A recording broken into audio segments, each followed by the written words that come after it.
Autumn had once again come to the island of Sodor. The engines of the Fat Controller's railway were hard at work as usual, but none seemed to enjoy their work as much as Henry did. Before, Henry had trouble getting up steam due to his small firebox, but once the Fat Controller provided him with high-grade Welsh coal, Henry would gallop down the line with the heaviest of trains with no trouble at all.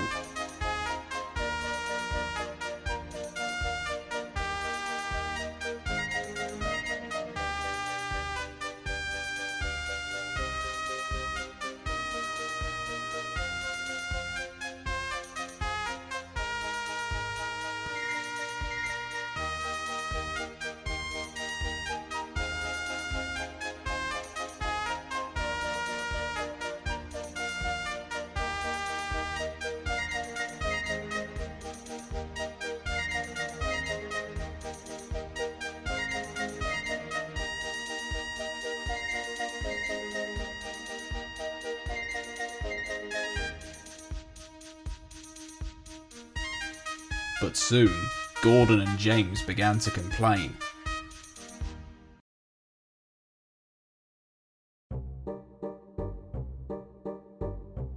"I don't understand," grumbled Gordon. "What's so special about this special coal of yours?" "The Fat Controller told you already," remarked Edward.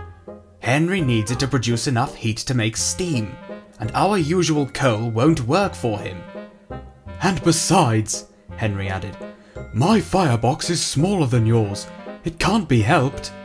"Well then," said James, "if it does wonders for you, perhaps I shall use it."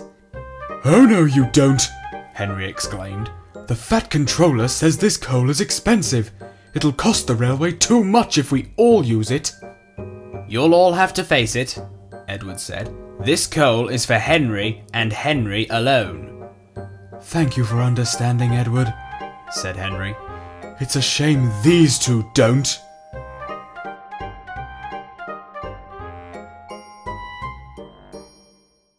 That night, as the other engines fell asleep, Gordon began to make a plan. "If I pretended to be ill," he thought to himself, "perhaps they'll give me Henry's coal to make me feel better.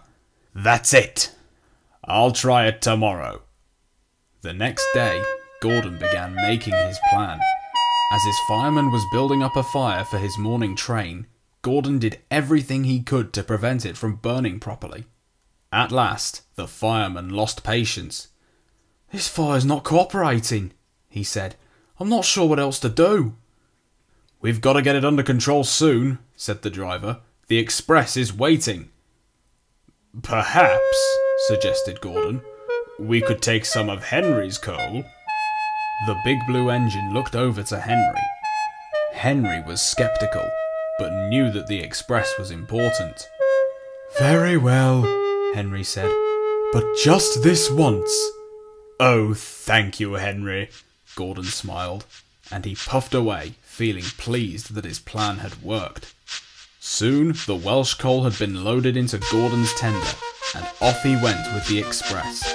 Gordon thundered spryly down the line, his fire burning hotter than it had ever done before.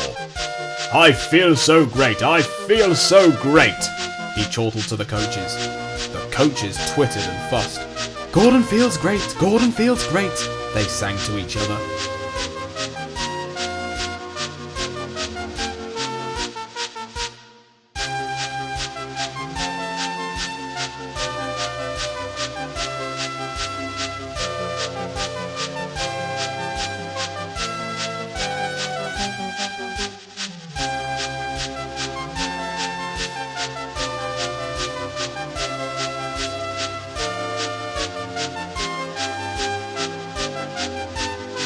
Later that day, Gordon arrived at Knapford Station. James was there too, waiting to start off with a goods train. "You're early," said James as Gordon came to a stop. "Indeed I am," Gordon puffed proudly. "It's all thanks to Henry's special coal." James was surprised. "How did you manage to get some for yourself?" "Wouldn't you like to know?" remarked Gordon, and he huffed away with his coaches. James was cross. If that big boastful engine can get special coal too, he huffed, then I don't see why I should be left out. As luck would have it, when James went to top off with more coal, he discovered that the coal hopper was out of order. He then saw the special coal lying in a pile right beside it. Can't I use this? James asked his driver. I suppose we have no choice, he said. So the driver and fireman shoveled the coal into James's tender. His fire burned brightly, and James felt better than ever. I'm the finest engine on the whole island, he chortled to himself as he puffed away.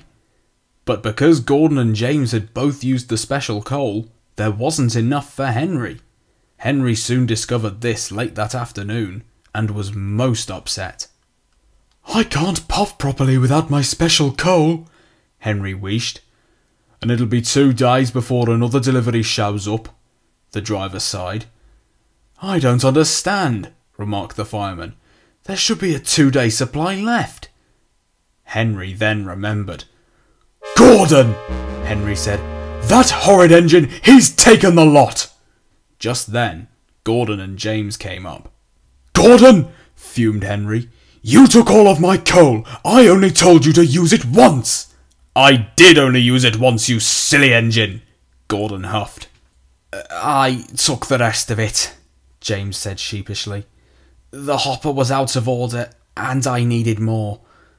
Henry felt sad now. I won't have any coal until the next delivery comes in 2 days, he murmured. You'll have to do my work, and I can't be really useful. Gordon and James felt terrible. Henry was right. For the next 2 days, all the other engines had to do Henry's work as well as their own. It was very tiring, and the others were very cross with Gordon and James, and so was the Fat Controller. Welsh coal comes at a great cost to our railway, he said. I can't afford to have all my engines using it. You can properly operate with our regular coal. Henry needs Welsh coal to work properly. I hope this will teach you not to take what doesn't belong to you. We're sorry, sir, the 2 engines said feebly. When the Welsh coal finally did arrive, Henry was very relieved. He's happy now that the other big engines know not to use it for themselves, and that it's just for him.